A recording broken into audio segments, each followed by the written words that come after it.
பதிவுக்குள்ள போறதுக்கு முன்னாடி நம்ம சேனலுக்கு சூப்பர் தேங்க்ஸ் பண்ண கோயம்புத்தூர் தமிழ்நாடு அவர்களுக்கு ரொம்ப ரொம்ப நன்றி. தொடர்ச்சியா பல நபர்களும் இது போல சூப்பர் தேங்க்ஸ் பண்றீங்க, லைக் பண்றீங்க, கமெண்ட் பண்றீங்க, ஷேர் பண்றீங்க. உங்களோட ஆதரவு தெரிவிக்கிறதுக்கு ரொம்ப ரொம்ப நன்றி. தொடர்ச்சியா நம்ம சேனலுக்கு மெம்பர்ஸா இருந்து சப்போர்ட் பண்ணக்கூடிய எல்லாருக்குமே நன்றி. உங்களோட அன்பாதரவு எனக்கு எப்ப இருக்குன்ற நம்பிக்கையில எந்த ஒரு டிலேயுமே இல்லாம பதிவுக்குள்ள போயிடலாம். அமெரிக்கா 11வது நாளா தம் மைட் என்ன அப்படிங்கறத காமிச்சிருக்காங்க. தொடர்ந்து காட்டிட்டு தான் இருக்காங்க. பட் ஆனா பதில் அடி வந்து பாத்தீங்கன்னா பிரகாசமா ஈரான்ல இருந்து இருக்கிறதுனால வேலை செஞ்சுச்சா அப்படிங்கிற கேள்விகள் வருது. பட் இருந்தாலும் 11வது நாளா மனம் தளராம அமெரிக்க படைகள் தான் தாக்குதலை செஞ்சு முடிச்சிருக்காங்க. 8:15 மணி அமெரிக்காவோட மத்திய கமாண்ட் நைட்டு அந்த டைம்ல வந்து பாத்தீங்கன்னா சக்சஸ்ஃபுல்லா கம்ப்ளீட் பண்ணியாச்சு 11வது வேவ் ஆஃப் அட்டாக் அப்படிங்கிறாங்க.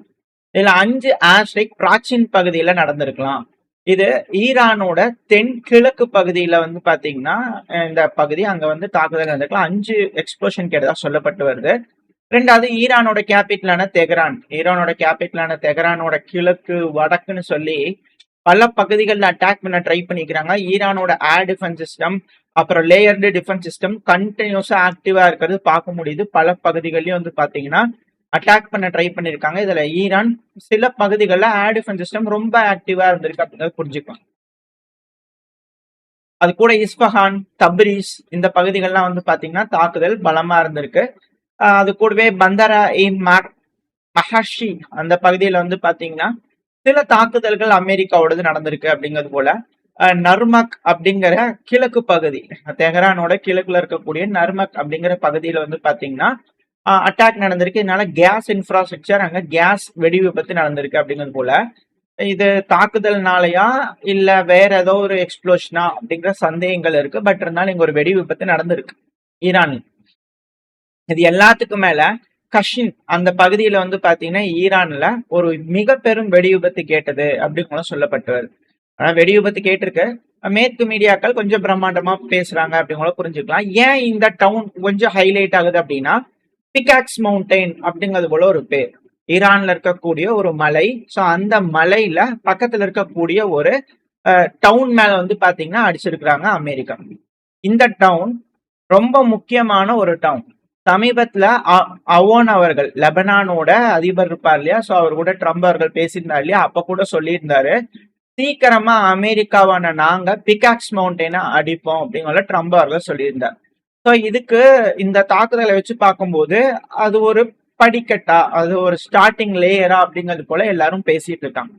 ஏன் இந்த பிகாக்ஸ் மவுண்டனுக்கு இந்த அளவுக்கு பில்டப் அப்படின்னா அது லார்ஜ் அப்புறம் fortified under ground nuclear facility. அதாவது ஒரு மிகப்பெரிய பாதுகாக்கப்பட்ட அண்டர் கிரவுண்ட் அணு ஆயுத சோதனை மையம் அப்படிங்கிறது போல சொல்றாங்க, கருதப்படுது. இந்த பிகாக்ஸ் மவுண்டைன் வந்து பாத்தீங்கன்னா 100 மீட்டர் அளவுக்கு பாதாளத்துல வந்து பாத்தீங்கன்னா சுரங்கம் தோண்டி வச்சிருக்கலாம். இந்த மவுண்டெயினுக்கு அடியில இந்த மவுண்டெயினுங்கிறது பியோர் கிரானைட்.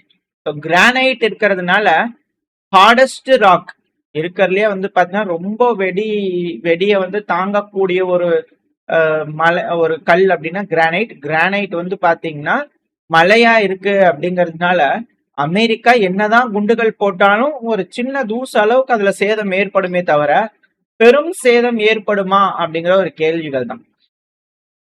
என்னதான் ஃபார்டோ மற்ற இடத்துல எல்லாம் அட்டாக் பண்ணியிருந்தாலும் இந்த இடத்துல மார்ஜினலா தான் டேமேஜ் இருக்கும் அப்படிங்கிறாங்க. ஸோ ஈரான் அதனால அவங்களோட என்ரிச் பண்ணக்கூடிய யுரேனியம் ஸ்டாக் பைல்ஸ் இங்க வைக்கிறது மட்டும் இல்லாம இந்த இடத்துல அந்த சென்ட்ரிஃபியூஜ் இருக்கு இல்லையா, அதாவது யுரேனியம் என்ரிச்மெண்ட் ப்ராசஸ், அதை கூட இங்க மூவ் பண்ணியிருக்கலாம் அப்படிங்கிறது போல கருதப்படுது. ஸோ எவ்வளவு இம்பார்ட்டன்டான ஒரு பகுதி.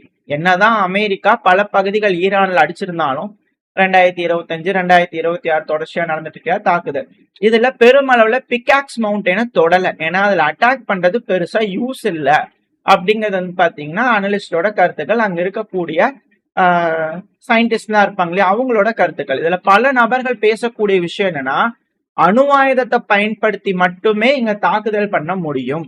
அப்படி பண்ணினாலும் எந்த அளவுக்கு அது சக்சஸ் அப்படிங்கிறது ஊர்ஜிதப்படுத்த முடியாது. இந்த மவுண்டைன் வந்து பாத்தீங்கன்னா ஈரானோட கேபிட்டலான தெஹ்ரான்ல இருந்து ஒரு 200 கிலோமீட்டர், அது ஈகிள் ஐ வியூல சொன்னோம். விமானம் பறக்கும் இல்லையா? ஸோ அந்த டிஸ்டன்ஸ்ல நான் உங்களுக்கு சொல்றேன். பெர்ஷியன் கல்ஃப் வந்து அங்கிருந்து நீங்க பாத்தீங்கன்னா ஒரு 450 கிலோமீட்டர். இந்த குவைத் பக்கத்துல இருந்து பாத்தீங்கன்னா ஒரு 450 கிலோமீட்டர் வரும். ஈராக்ல இருந்து பார்டர் இருந்து பாத்தீங்கன்னா ஒரு 500 520 கிலோமீட்டர் கிட்ட தோராயமா வரும். ஸோ இந்த அளவுக்கு வந்து பாத்தீங்கன்னா ப்ரொடெக்டடா அது கொஞ்சம் சேஃபா மலையில வந்து பாத்தீங்கன்னா அண்டர் கிரவுண்ட்ல இருக்கிறதுனால ஈரானுக்கு இது ஒரு பொக்கிஷம். இங்க அண்டர் கிரவுண்ட்ல நினைக்கிறத விட அதிகமா ப்ரொடியூஸ் பண்ணக்கூடிய மிசைல் தயாரிக்கக்கூடிய ஃபெசிலிட்டிஸ் வந்து பலதையும் வச்சிருக்கலாம். இது போல ஈரான் முழுவதும் மழைதான் பல இடங்கள்ல. அதுவே அவங்களுக்கு அரணா ப்ரொடெக்ட் பண்ணுது. அந்த பகுதிகள்லாம் அவங்களுக்கு வேணுங்கிற மாதிரி லெஜிஸ்டிக்ஸ் சப்ளைனா 40 வருஷம் வந்து பாத்தீங்கன்னா ரெடி ஆயிருக்கிறாங்க ஈரான். 40 வருஷமா இதுக்கு ப்ரிப்பேர் ஆயிருக்காங்க. ஸோ இது போல பல பகுதிகளையும் வந்து பாத்தீங்கன்னா ஈரான் உருவாக்கி இருக்கலாம். ஸோ இதெல்லாம் வந்து உன்னிப்பா கவனிக்கக்கூடிய ஒரு விஷயம். ஸோ இந்த பகுதியை வந்து அமெரிக்கா தாக்குதல் பண்ண போறாங்க. ஒருவேளை தாக்குதல் பண்ணி ஈரானோட ரிட்டாலியேஷன் கெப்பாசிட்டியை அவங்க ஓரளவுக்கு முறியடிக்கிறாங்க அப்படின்னா கிரவுண்ட் ட்ரூப்ஸை உள்ள இறக்கும் போது இந்த பிக்காக்ஸ் மவுண்டைன் தான் அவங்களோட குறிக்கோளா இருக்கும் அப்படிங்கிறதோட சொல்றாங்க. ஸோ எந்த அளவுக்கு இம்பார்ட்டன்ட் அப்படிங்கிறது நீங்க புரிஞ்சிருக்கீங்க. ஆல்ரெடி நடந்துட்டு இருக்கக்கூடிய யுத்தத்துல வெறும் மிசைலை வச்சு தாக்குதல் பண்ணி 500க்கும் மேற்பட்ட அமெரிக்க ராணுவத்துக்கு சேர்ந்தவங்க வந்து பாத்தீங்கன்னா காயமடைஞ்சிருப்பாங்க. இறந்தவங்களோட கவுண்ட் வேற. 500க்கும் மேற்பட்ட நபர்கள் காயமடைஞ்சிருக்கலாம். இது போல அன்ப்ரோவோக்டு அக்ரஷன், மிலிட்டரி அக்ரஷன் அப்படிங்கிற மேற்கு நாடுகள், குறிப்பா ஏபி என்று செல்லமா அழைக்கக்கூடிய பிரஸ் கம்பெனி வந்து பாத்தீங்கன்னா இது போல வந்து சொல்லிக்கிறாங்க. இருந்த ஈரானை போய் இவங்க ராணுவ தாக்குதல் பண்ணி இவங்களே பதிலுக்கு 500 நபர்கள் கிட்ட காயமடைஞ்சிருப்பாங்க அப்படிங்கறதோட வந்து பாத்தீங்கன்னா அவங்க பேசியிருக்காங்க. ஸோ ஒருவேளை கிரவுண்ட் ட்ரூப்ஸ் உள்ள போறாங்க ஒரு கட்டத்துக்கு மேல அப்படிங்கும் போது எந்த அளவுக்கு இழப்புகள் ஏற்படும் அப்படிங்கிற கேள்விகள் ஒரு சைடு இருக்கு. ஸோ ஈரானோட அந்த ரிட்டாலியேஷன் கெப்பாசிட்டி என்னைக்கு நிற்கும், இதை நம்ம போன பதிவிலே சொல்லியிருக்கோம். ஸோ ஈரான் வந்து பாத்தீங்கன்னா இருக்கக்கூடிய அமெரிக்காவோட தாக்குதல் நடத்தக்கூடிய அவங்களோட பேசஸ், ரேடார்ஸ் எல்லாத்தையும் அடிக்கிறாங்க. ஒரு கட்டத்துக்கு மேல ஈரான்னால மிசைல்களை லான்ச் பண்ண முடியல, மிசைல்கள் இல்ல அப்படிங்கிற ஒரு தருணத்துக்கு வரணும்னு நினைக்கிறாங்க. அது வருமா வராதான்றது கடவுளுக்கு தான் வெளிச்சம். ஒரு வேளை அது நடக்குதுன்னா கண்டிப்பா அந்த டைம்ல கிரவுண்ட் ட்ரூப்ஸ் அனுப்பலாம் அப்படிங்கிறது போல அமெரிக்கா திட்டமிட்டுதல் வச்சிருக்காங்களா? அந்த டைம்ல இஸ்ரேல் ஈரானை தாக்குதல் பண்ண ஆரம்பிப்பாங்களா, ஏர் ஸ்ட்ரைக் பண்ண ஆரம்பிப்பாங்களான்ற கேள்விகள் இருக்கு. ஈரானோட மிலிட்டரி ஸ்ட்ரென்த் எந்த அளவுக்கு அப்படிங்கிறத வரக்கூடிய நாள்கள் அதுக்கு ப்ரூவனா இருக்கும். பட் இந்த பிரச்சனை எஸ்கலேட் ஆகுது, ரொம்ப நீண்ட நாள் போகுதுன்னா யாருக்குமே அது சேஃப்டி என்ன, எக்கனாமிக்கலி சேஃப்டி கிடையாது. ஸோ என்ன செய்ய போறாங்க அப்படிங்கிறது வெயிட் பண்ணி பார்க்கலாம். ஏன்னா போன பதிவுல வந்து ஆயில் ரீதியா என்ன பிரச்சனைகள் வருதுன்னு பார்த்துருப்போம்னு சொன்னேன். பட் ஆனால் அதுக்கு முன்னாடி அட்டாக் நடக்கக்கூடிய ரிசல்ட்ஸ் வந்துருச்சு. ஸோ அதனால இந்த பதிவை ரெக்கார்ட் பண்றேன். இப்போ அடுத்த பதிவுல ஏன் எக்கனாமிக்கலி பிரச்சனை அப்படிங்கறத நம்ம அடுத்த பதிவுல பார்க்க ஆரம்பிக்கலாம். இந்த பதிவுல ஓரளவுக்கான தகவல் பார்த்துருப்போம். இந்த பதிவு உங்களுக்கு பயனுள்ளதா இருந்துச்சுன்னா லைக் பண்ணிட்டு ஃப்ரெண்ட்ஸ் நம்மளோட ஷேர் பண்ணிக்கோங்க. அது கூட மறக்காம நம்ம சேனல் சப்ஸ்கிரைப் பண்ணலாம், மறக்காம சப்ஸ்கிரைப் பண்ணிட்டு உங்களோட கருத்துக்களை கமெண்ட் செக்ஷன்ல சொல்லிருங்க. இந்த பதிவு நல்லா இருக்கும் நம்பிக்கையில் அடுத்த பதிவில் உங்க சந்திக்கிறேன். Stay safe, by.